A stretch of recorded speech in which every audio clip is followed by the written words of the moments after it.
But we make it new and open source, and thereby we can always see what the original implementation of Google does, and then obviously we will not add this functionality of location tracking or sending data to Google that they don't need to have when doing the rewrite.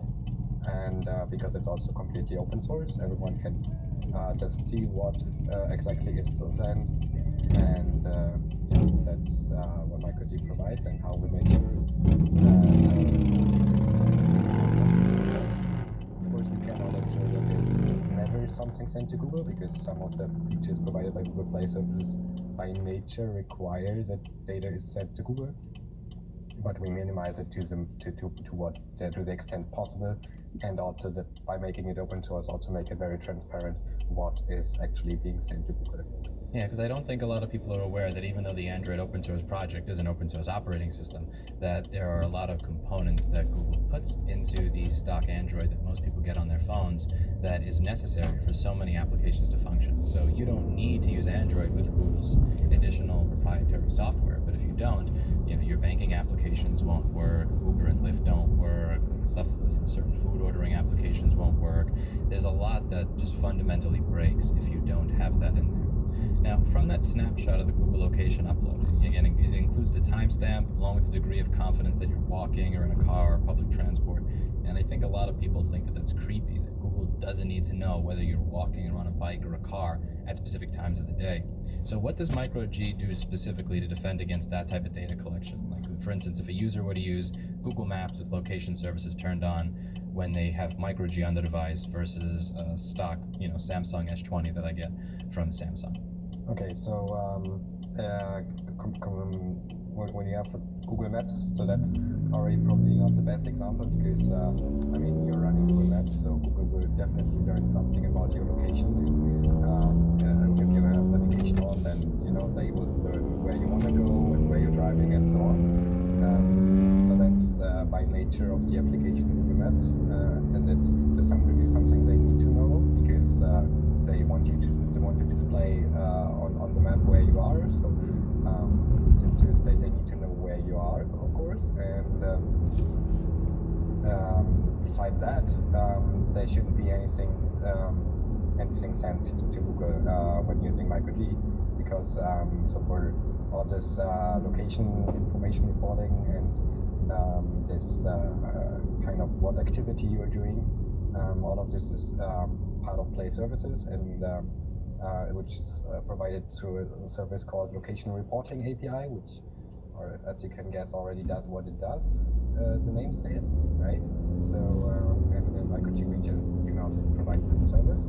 So if you're on Google Maps, it will try to connect to that service, and the service is not provided in MicroG, so it will just not do that part. So you already have naturally much less tracking if you're using MicroG than if you're using the original Play services in this example.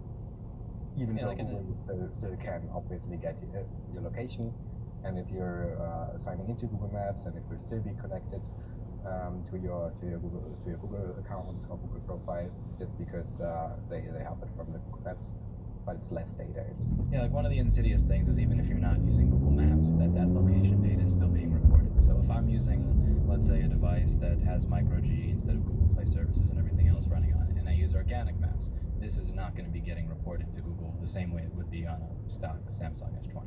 Yes, exactly. So basically there will be no report at all to Google.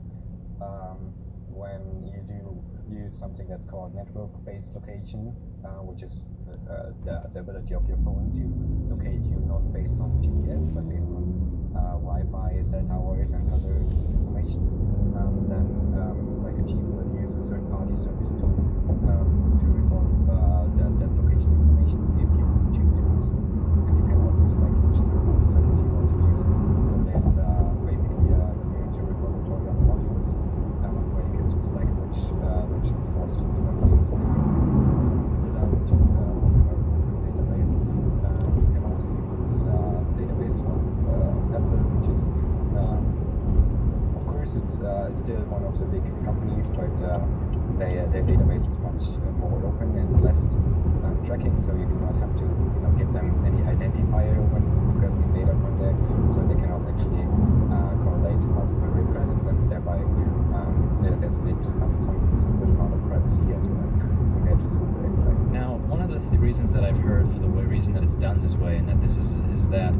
if we know your location at every point in time, when you actually request your location, it'll be faster.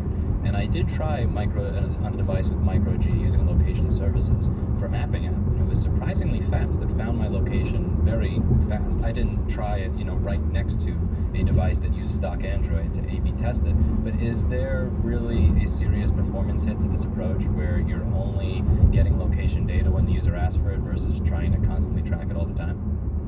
There is. So especially the GPS module works based on having exact timestamps, and if the GPS module was used recently, then it still does have the exact timestamp.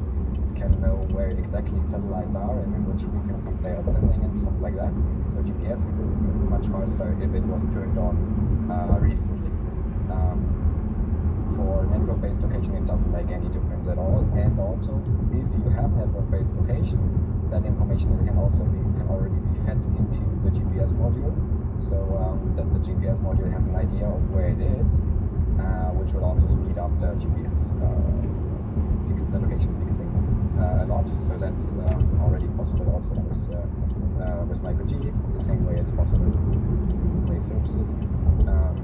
So the location speed you see in MicroG should be typically similar to what you see in original Play services, except where the network-based location does not work because the quality of the open data sources like Mozilla is just not as good as the proprietary ones. I want to read one paragraph from the study before I ask this question. So in it says, while AdSense and AdWords collect data on mobile devices, their ability to get user information on mobile devices is limited, since mobile apps do not share cookie data between them, an isolation technique known as sandboxing, which makes it hard for advertisers to track user behavior across mobile applications. To address this issue, as Google sees it, Google and other companies use mobile ad libraries like AdMob that are integrated into the applications by their developers for serving ads in mobile apps.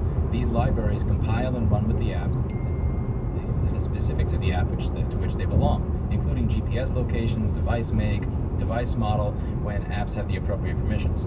As observed through the data traffic analysis and confirmed through Google's own developer web pages, such libraries can also send user personal data, such as age and gender, to Google whenever app developers explicitly pass these values to the library.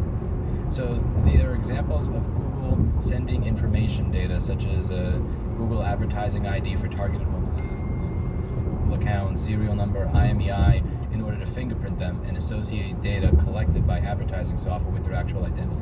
And Google themselves state, and I quote, mobile advertising identifier may get de-anonymized through data sent to Google by Android.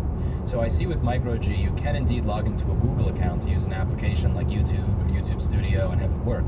How does MicroG stop this level of data collection for a normal user who's still going to log into an application like YouTube the moment they turn on their phone?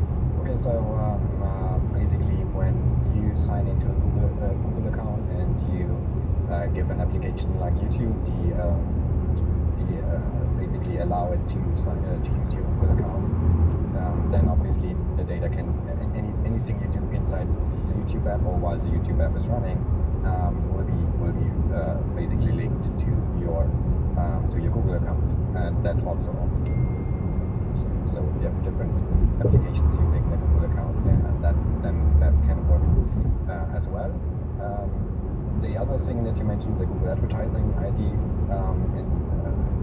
if you're using MicroG, then the advertising ID service, which would provide the advertising ID to the application, also just does not work.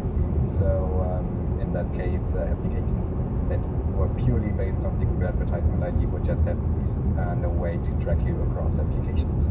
So the device ID, Google advertising ID for targeted mobile ads, IMEI, and all of that is not going to be collected when using MicroG for those particular applications? So applications can still request the serial number or IMEI of the device.